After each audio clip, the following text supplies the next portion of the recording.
Sabado ngayon, bukas linggo. Sana makaahon dun. Ay, marilaki, wala lang tayo.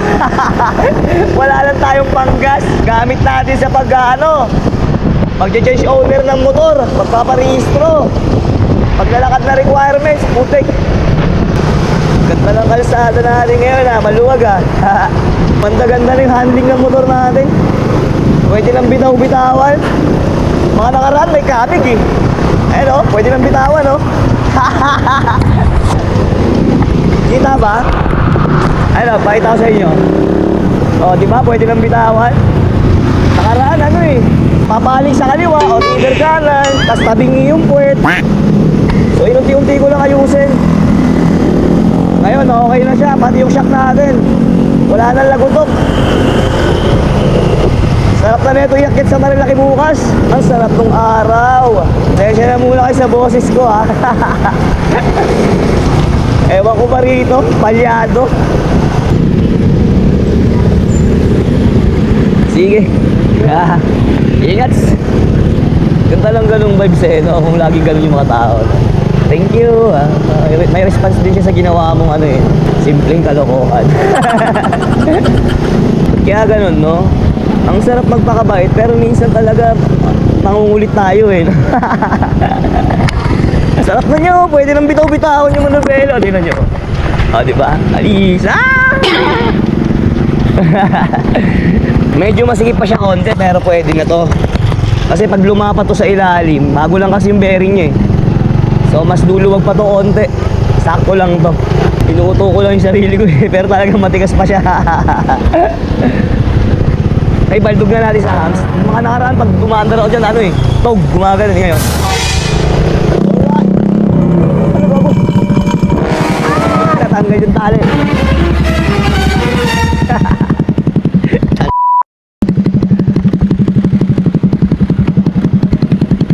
Tanggal yung tali namin. Wait by.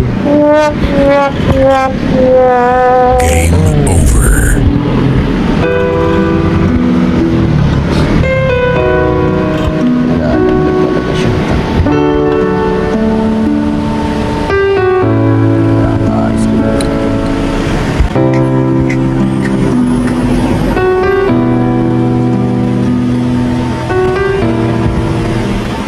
Ayos na yan. Tinesting natin yung hams, no? Pinarampa natin. Puto nalaglag yung tambucho. Ayop na yan. Ay, nako po. Bumaldog siya eh. Brrr. Buti na lang hindi ko maskas yung pinaka-pipe. Tanggal lang yan. Nalaglag ang putik na yan. Nalaglag eh, no? Ring, ring, ring. Tapos tumunog yung pipe natin ng malakas. Brrr. Kasi naging open na siya eh.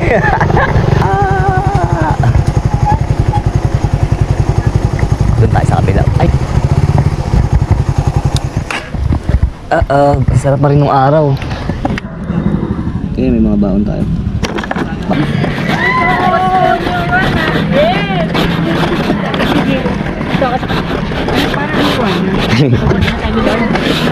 Kukunin na tayo ni Lord daw. Sabi nung isa, parang ang liwanag ah. Sabi naman nung isa, ano, kukunin na tayo ni Lord. Ang kulit ang burik. Parang iba yung ano iba yung sayang nararamdaman ko ngayon Bless ako ngayon, thank you Lord. Hindi lang pala ngayon, everyday akong blessed. Daming ibon no. Ayun no. Ito nyo. Mga Brady. Ayun, dami nila mga puti. Tara, sabi tayo tuloy. Doon muna tayo, ikot. Tapos sunod, doon na tayo sa loob. Kasi sarap pa magpa-araw. Maaga pa naman. Dito tayo. Sarap ng araw. Woo! Kala, nakaka-energize. Sila, yung iba doon kasi umikot ka agad eh. Dito tayo. Ayan. Outfit check. Beep! Ay, ito, may share na ako sa inyo guys ha. Nakikita nyo tong ano na to, logo na yan. Yan, dito sa lugar namin, ito yung isa sa pinakaunang nagtayo ng riding club dito sa lugar namin. So, kung tawagin to, LA Bikers Club. Ayan, may print pa to dito sa likod. Ewan ko kung makikita. Pakita ko na lang sa inyo. Ayan. So itong ano na to, pansin nyo di ba parang bago pa siya. Talagang ano to, tinabi ko to. Halos hindi rin masyadong nagamit to noon. Kapag may rides kasi ano napunta sa akin to.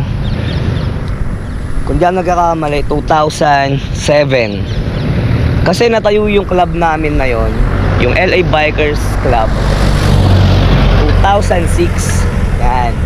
That time, nagkamotor ako niyan, yung China, yung Lifan. 110cc yun. Pero astig din, matibay din siya.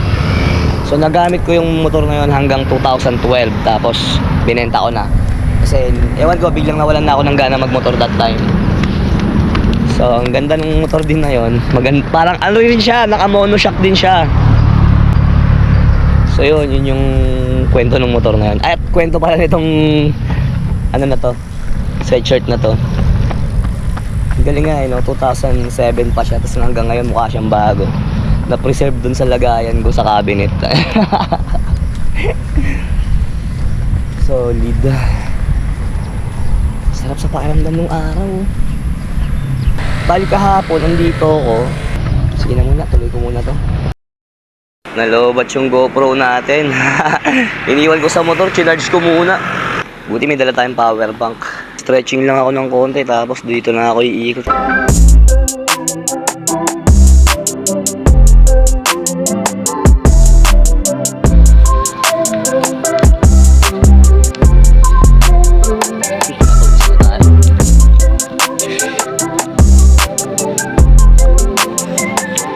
Tingnan niyo yung taong kapalo.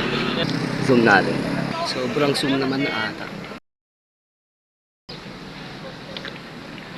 Ang daming tao, no? Yun, dalawang ikot na tayo doon. Oblation to oblation, paikot sa Sunkin. Ngayon, nakaramdam na ako ng gutom. Kakain muna ako. Andun pa rin pagkain natin sa motor. Kunin lang natin, tapos balik tayo rin sa pwestong napili natin. Yan, dito na tayo sa motor natin. Daing baon ng putik. Nakuha na natin yung pagkain natin. Balik na tayo rin sa pwesto natin. Doon na tayo kakain bago tayo siguro. Baka umikot pa ako pag last ko kumain, pero magpapahinga muna ako. Sakto kasi 2 hours na yung nilalakad natin. Tara.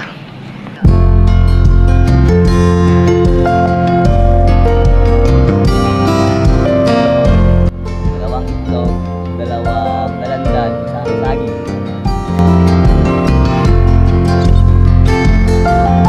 Gusto rito, putik.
At syempre, yung kinainan natin, lagay pa rin natin supot, tapos lagay natin sa bag natin.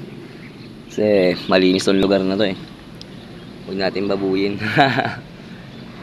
Tara, balik tayo ron. Naubos na yung mga tao. So yun, natapos na yung ano natin, ginagawa natin. Pagpapawis, no? Check natin yung ano, yung app.